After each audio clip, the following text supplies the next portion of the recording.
Le agradezco que haya aceptado la invitación el diputado federal de Morena, Alejandro Carvajal. Alejandro, ¿cómo estás? Qué gusto saludarte. Me da saludarte. mucho gusto saludarte. Igualmente. Qué gusto, buenos días para todo tu auditorio.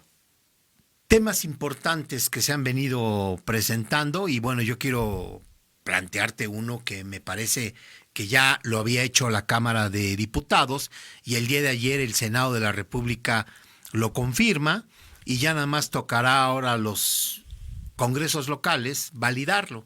La reforma y la que desaparece los órganos autónomos. Es un tema muy importante y sobre todo que ha causado ruido, ¿no? Y ha generado muchas voces diversas y también a favor en la sociedad mexicana, sobre todo el tema del INAI, ¿no?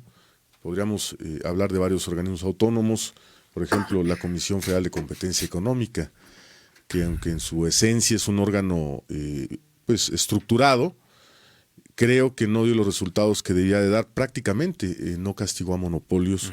Las investigaciones por órganos monopólicos o por prácticas desleales fueron mínimas durante muchos años y por eso se toma la decisión, en este caso, de desaparecerla, ¿no? Hay una discusión muy importante a nivel nacional de que en otros países no existen, de que el Estado tiene que asumir la responsabilidad de la regulación o en este caso de la supervisión de estas estructuras antes autónomas, ahora ya es que se van a incorporar a los diferentes órganos de la administración pública federal.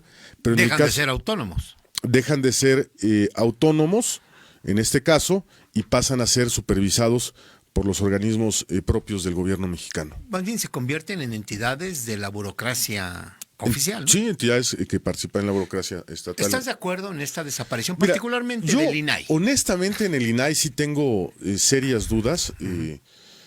Lógicamente, sí había, como en algunos casos, excesos, pero a mí me hubiera gustado que fuera de otra manera. Creo que funcionó muy bien el Instituto de la Información de Acceso a la Información Pública y dio muchos resultados, sobre todo a peticiones ciudadanas, y también sacó a la luz corrupción. Bueno, es que es un órgano para los gobernados, no para los gobernantes. Exacto. El INAI. Es un órgano, es nuestro derecho a saber, y nos los acaban de quitar los diputados de Morena y los senadores.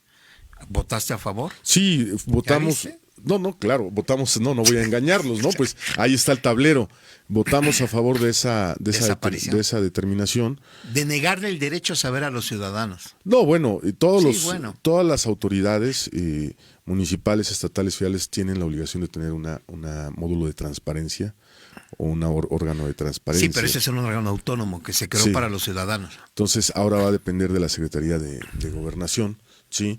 Pero vamos a luchar porque siga siendo pues el espíritu de que dé información, aunque también reservaban muchas cosas, no todo era sin abierto, dudarlo, ¿no? Y tenía muchos defectos, y había incluso la propia presidenta Claudia Sheinbaum lo señaló, actos de corrupción en el INAI, pero no era para desaparecerlo. Sí, creo que ahí habría que hacer una valoración. En los otros creo que hay coincidencias de varios analistas de que sí deberían haber desaparecido otros órganos. La COFESE también pues no tenía mucha razón de ser, ¿verdad? Y otros fueron, me parece que 8 más. Bueno, está el de telecomunicaciones. El IFETEL, que también se está buscando la forma de que se mantenga, ¿no? Porque ese sí forma parte de los acuerdos del tratado comercial. Acuerdos, sobre todo de tratados internacionales. Bilaterales con Estados Unidos y Canadá. Pero bueno, se ha puesto buena la discusión. Ahora viene la ley de vivienda, parece que la próxima semana, pero también viene ya el presupuesto ya prácticamente, que ha habido también. ¿Cómo nos va a ir a los poblanos? Tenemos, gracias a Dios, diputados federales combativos y diputadas, si no luego es el tema de género, diputados y diputadas combativos y combativas que van a darnos muchos recursos a los poblanos. Se habla de 126 mil millones de pesos, pero también ayer hablaban en algunas columnas de algunos recortes generales, algunos rubros de las entidades de los estados. Pero creo que Puebla presentó en su momento algunos proyectos de inversión que van a ser aprobados para beneficio, lógicamente, de todos los planos que los aprueba la Unidad de Inversiones de Hacienda. Pero en lo general veo un presupuesto para Puebla equilibrado, un presupuesto que sí nos va a alcanzar, que va a tener todavía alguna modificación con algunos fondos extraordinarios que se están buscando, sobre todo en fideicomisos, y que seguramente va a ser repartido entre otros estados y también. O sea, ¿Puebla le irá bien? Yo creo que Puebla sí, por lo menos no se le descuenta como algunas otras entidades, ¿sí? Puebla se mantiene, tenía creo que 121 millones con el gobernador que está actualmente, con Salomón, y se va a 125, 126 mil millones de pesos. Yo creo que con la administración de Alejandro va a ser exitosa, está enfocándose principalmente en 4 temas, ¿no? En el tema de la producción agropecuaria, en el tema también de tecnificación y tecnología, habla mucho de educación tecnológica y de inversión a la tecnología y a la educación tecnológica, pero también a conseguir inversiones para generar mucho más empleo. Recordemos que el Estado, aunque es uno de los más importantes, es uno de los más pobres del país en términos porcentuales. Históricamente. Históricamente, ¿no? No es que se haya hecho una mala administración con Salomón, simplemente son temas históricos debido al territorio, a la composición de las comunidades. No, y además a la pulverización de las comunidades, están dispersión más que De las pulverización. 217, la dispersión poblacional. las zonas económicas son muy diferentes cada una, ¿sí? Y eso hace muy complicado el equilibrio económico y la mejora también en las condiciones de vida de cada uno. Alejandro, Morena se llevó todo. Morena se llevó todo. Morena y sus aliados. Y sus aliados, Y exactamente. sus aliados. Termina ahora ya una administración, ¿no? La de Sergio Salomón Así Céspedes. ¿Qué evaluación tienes de hecho? Yo creo que fue un gobernador equilibrado, logró generar sobre todo paz y tranquilidad en muchos sectores, en el económico, en el empresarial, curar heridas en algunos casos, y pues tuvo 2 años, quizá no le dio tiempo de hacer un plan profundo de desarrollo, pero sí pues invirtió importantes cantidades en infraestructura, Que se ve, ¿no? en educación, ¿verdad? Y logró hacer un papel destacado en 2 años. Creo que se va bien, se va tranquilo y le toca lo más difícil, que ahora es migración. Sí, claro. Que es muy raro que un gobernador se vea tranquilo.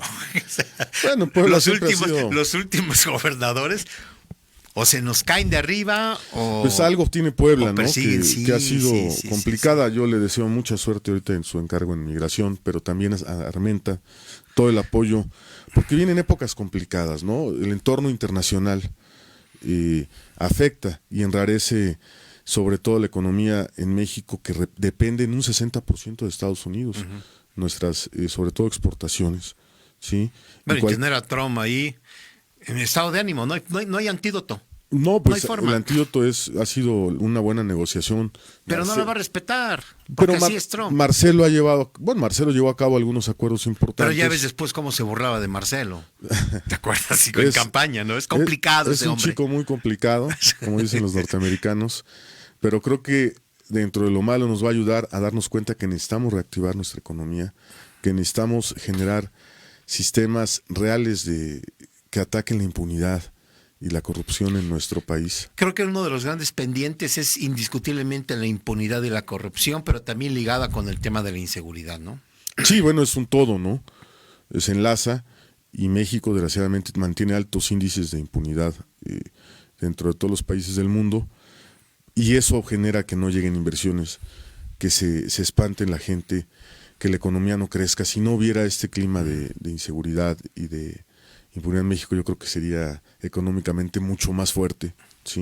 Pero parece que gobiernos van, gobiernos vienen y no encuentran la llave para poder, de alguna manera, pues ya no resolver quizá, pero sí paliar los efectos de esta inseguridad. Pues hay un contubernio claro, ¿no? Entre muchas autoridades y en grupos que... Sobre todo locales, ¿no? Pues yo creo que es donde más se da el tema, ¿no? Muy, muy locales también. Se enraizó el tema de la actividad ilegal en sus diferentes modalidades. Bueno, aquí en Puebla el huachicol se enraizó en la sociedad. Se enraizó en un momento dado, pero también muchas actividades ilícitas, que no nada más es droga, sino también es secuestro, etcétera, etcétera, etcétera, que generan un clima muy complicado, y que también las instituciones sean permeadas por esos grupos y desgraciadamente no caminen bien en algunos casos, ¿no? Es un tema muy lamentable, pero México yo creo que es una de sus principales luchas, ¿no? Ahora, Morena y sus aliados gobiernan buena parte de los municipios del estado. Sí, más o menos el 70%. Nada más el 70%, ¿no? Sí. ¿Cómo los ves en su arranque? Bueno, pues todavía no el gobernador Empezaron empieza en octubre. el 15, los municipios... No me refiero a los de los municipios, ya llegaron. Mira, un arranque complicado porque hubo un recorte en participaciones federales y en muchos casos también... Los dejaron sin nada. En algunos casos vino la barredora a las arcas municipales y no lograron, lógicamente, tener un arranque adecuado. El problema de los municipios pequeños es gravísimo porque solamente les alcanza en general para pagar las nóminas y algunos pequeños programas, pero no son motor de desarrollo. Necesitamos cambiar el tema y la estructura municipalista en México. Hay unos pocos municipios, a lo mejor el 20% tienen recursos propios y funcionan o pueden funcionar mejor, pero tampoco detonan la economía interna. Necesitamos que sean motores del desarrollo nacional. Porque si sobra un dinero, un recurso en los ayuntamientos chiquitos, se utiliza pues para que el presidente municipal se compre una camioneta, ¿no? Sí, o para las fiestas. O para las fiestas. De las patronales. Sí, o que además gastos forma ahí. parte de los usos y costumbres. Sí, son muy importantes, pero desgraciadamente los municipios en lo general no han sido un motor del desarrollo. Algún gobernador de cuyo nombre no nos acordamos planteaba. Si me dices quién o me das ideas, yo puedo mencionar el nombre. Sí, generar, ¿cómo se llama? Polos de desarrollo regionalizados, polígonos de desarrollo de varios municipios, que era Rafael, ¿no? Rafael La Moreno idea Valle. se quedó ahí, creo que no es mala. También se habla de generar planteamientos metropolitanos, fondos metropolitanos y políticas públicas metropolitanas, porque muchos municipios están unidos. Pero ves que dentro hasta se cancelaron los fondos metropolitanos. Bueno, era un fondo nacional. Nacional, había un recurso nacional para eso, ¿no? Exacto, ¿no? Y también se acabó. Sí, no, pero bueno, puede haber acuerdos metropolitanos entre los municipios y obras conjuntas, de acuerdo a un acuerdo en conjunto para lograr, lógicamente, mejores beneficios para las zonas. Pero ciertamente tenemos un problema de liquidez. Sí, importante. A nivel de flujo. De flujo, por muchos factores, sobre todo el factor Estados Unidos, el tema del tratado. Y bueno, yo estoy de acuerdo en los programas, pero creo que se debería destinar más a la inversión y a la industria nacional. Si no tenemos crecimiento de nuestra industria nacional, los programas o el método de los programas se va a ir agotando. Que es parte del esquema de mentalidad que trae Donald Trump, es decir, vamos a fortalecer mi industria nacional, cueste lo que cueste. Por encima de la industria norteamericana no habrá nadie más. Y por encima de todos los acuerdos, De ¿no? todos los acuerdos, sí. Sí, bueno, Estados Unidos tiene un problema, se lo comió China. Se volvió un imperio consumista, ¿no? Un imperio consumista, y nosotros seguimos siendo un país, una economía de conquista, que es maquiladora y es manufacturera, pero no ha dado el siguiente salto, a ser un ente de producción de tecnología, de capacidades. ¿Por qué no diversificamos mercados, Alejandro? Y no le invertimos, desgraciadamente, a la ciencia y la tecnología. A la educación, ciencia y tecnología, y a la cultura y valores y deporte, y nos quedamos, lógicamente, desgraciadamente, en mucho asistencialismo, ¿no? Sí, Creo ese que es el gran problema. Hay que cambiar ya esto, si no, cada vez el ingreso y la producción nacional va a disminuir. Somos la 12ª, 13ª economía más fuerte, pero paralelamente somos de los menos que recaudan. Entonces quiere decir que este dinero se va a otros lados o no entra a las arcas nacionales. Nuestra economía no es débil, el problema es la recaudación y el equilibrio de la repartición de los ingresos de acuerdo a los segmentos poblacionales. Sí, el tema es que vivimos un pacto federal en donde la pirámide es 80% de aportación de la federación a los estados y el demás 20%, bueno, pues el estado tiene que dar de ese 20% el 80% a los municipios porque no hay recursos. No hay recursos, y también estamos ya gastando prácticamente $1 billón en programas sociales y en temas de seguridad social, quizá más. Y del presupuesto. ¿Crees que eso deba de reinvertirse? Es decir, no invertirse, sino modificar. Ya no se puede. No puede crecer. ¿Ya no? O sea, bueno, claro que tiene que ir cambiando. El problema es que constitucionalmente ya son... programas que deben de permanecer. Ajá, bueno, pero en algunos casos sí puedes disminuirlos, ¿no? Pero parece que la tónica sigue por el tema por esa los línea, programas ¿no? sociales, ¿no? Sí, pero va a llegar el momento en que ya no te alcance con el presupuesto. Bueno, lo empezamos a ver ahorita. De hecho, vamos a tener un presupuesto federal deficitario. 1.74 crece en términos nominales. En términos nominales, y con un déficit de más del 3%. Y con una deuda real de $1 billón. De $1 billón. de 9 billones aproximadamente del PIB. Sí necesitamos una revaloración, una reforma profunda. Y los fondos o fideicomisos ya se están agotando, No, porque pues están utilizados, ya no existen. Ya los que servían siempre de colchón para lo que venía, ¿no? Sí, no, claro. Era ¿no? pensar un poco más a futuro. Digo, un fideicomiso tiene de alguna otra manera ese esquema. Sí, los fondos de estabilización. Los fondos de estabilización. Ya la mayoría no están vigentes, algunos sí, pero ya la mayoría no. Entonces nosotros todos se acabaron los nos de queda Morena, producir, generar riqueza y reinventar. Sí, pero para poder generar esas condiciones tienes que crear esas condiciones, es decir, dar certeza jurídica, dar seguridad, crear un entorno económico aceptable para que el inversionista, que es el que genera recursos y produce empleos, pues pueda hacerlo. Sí, tenga la certeza y llegue, Sí. porque están yendo a El Salvador, se están yendo a Brasil. Sí, sí es cierto. Y es cierto, ¿no? Sí hay una caída del empleo formal en los últimos 2 años y un crecimiento del empleo informal. ¿Es por el modelo, Alejandro, que se cambió? Bueno, es que hubo varias cosas. El COVID te afectó, pero también ciertamente creo, y lo digo con todo respeto a mis compañeros y compañeras de Morena, que sí necesitamos replantear el tema de la política de gasto, ¿sí? El tema de la inversión en los sectores estratégicos, sobre todo en educación. Perdimos la oportunidad en tecnología y en inversión a las empresas nacionales. Los países les invierten mediante programas a las empresas nacionales, y también, nada más por poner un ejemplo, la producción de granos cayó en esos 6 años más de un 30%. ¿Qué produce eso? Inflación, ¿no? Y más pobreza, ¿no? Pero además tienes los programas sociales, pero a la par tienes sombras emblemáticas que pues han sido hoyos de absorción de recursos, el aeropuerto, Dos Bocas, Tren Maya, por poner ejemplos, ¿no? Sí, vaya, se han llevado más de $500 millones, sobre todo el tren Maya y la refinería, a lo mejor en conjunto 800 mil millones de pesos aproximadamente en estos, o más, habría que hacer el cálculo porcentual. La refinería es una apuesta muy fuerte, pero va a dar resultados a lo mejor en 2 años más. Todas las refinerías tienen un largo alcance, según los especialistas. Incluyendo la barda de Calderón. Bueno, esa no. En Tula, pero bueno. Y el tren pues va a ir procesando, ¿no? Sí genera riqueza en el sur, pero sí hay una gran... Sí, pero tu punto de retorno.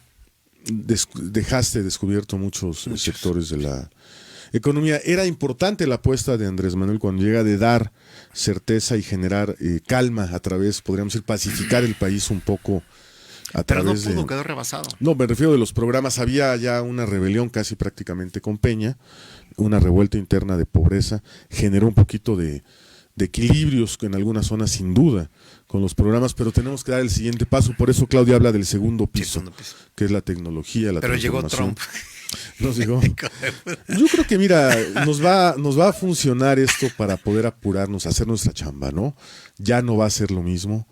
El que diga que Trump va a ser que nada más habla y no hace nada, no es cierto. No.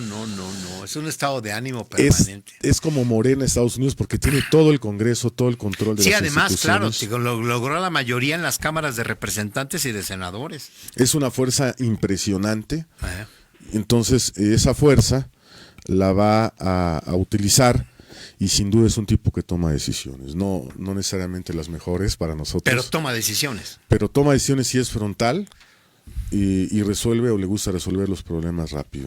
Alejandro, ¿algo para concluir? No, pues agradeciendo de verdad la oportunidad. Ya tiene rato, como 5 años. No, menos. No, que no veníamos acá. Sí, veniste, no sé, en 2021. Pues, creo que como el 20. No, porque iba pandemia, no podías. Entonces, haber sido 19. Como 19, pero con todo gusto. Si nos gustas invitar una vez cada 2 meses. Bueno, ya tenemos el contacto, con todo gusto. Sí. Hay que ir arrastrando el lápiz. Hay que ir arrastrando y nosotros tenemos que profesionalizarnos más. Tenemos muchas carencias todavía en nuestro partido. La profesionalización en especialidades, el generar mejores modelos de gobierno que pide la gente y replantear también, sin miedo, a ser criticados, es decir, replantear lo que necesita Morena, porque va a ser fuerza política predominante durante muchos años y es necesario que dé respuesta a muchas cosas, pero sobre todo de resultados, y es lo que tenemos que hacer. Muy bien, gracias por estar esta mañana aquí en el estudio del Saludos Portador. a todos. Yo los dejo con esto.